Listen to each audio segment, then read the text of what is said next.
Épître aux Hébreux chapitre 6. C'est pourquoi, laissant les éléments de la parole de Christ, tendons à ce qui est parfait, sans poser de nouveau le fondement du renoncement aux œuvres mortes, de la foi en Dieu, de la doctrine des baptêmes, de l'imposition des mains, de la résurrection des morts, et du jugement éternel. C'est ce que nous ferons, si Dieu le permet.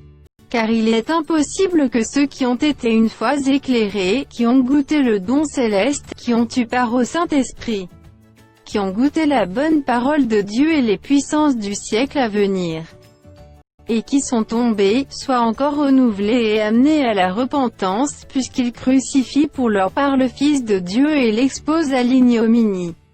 Lorsqu'une terre est abreuvée par la pluie qui tombe souvent sur elle, et qu'elle produit une herbe utile à ceux pour qui elle est cultivée, elle participe à la bénédiction de Dieu.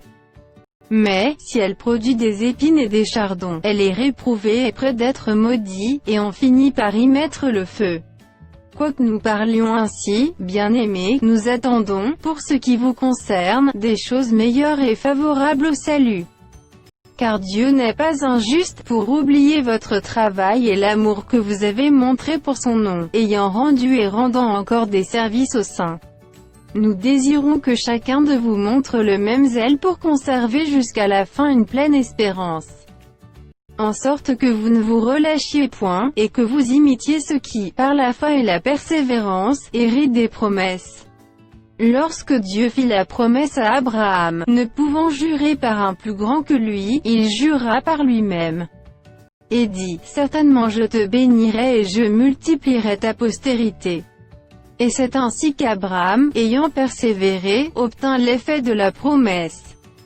Or les hommes jurent par celui qui est plus grand qu'eux, et le serment est une garantie qui met fin à tous leurs différends.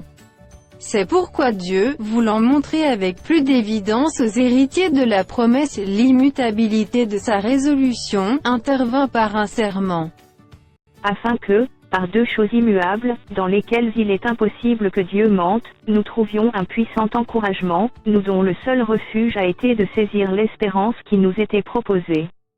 Cette espérance, nous la possédons comme une encre de l'âme, sûre et solide, elle pénètre au-delà du voile.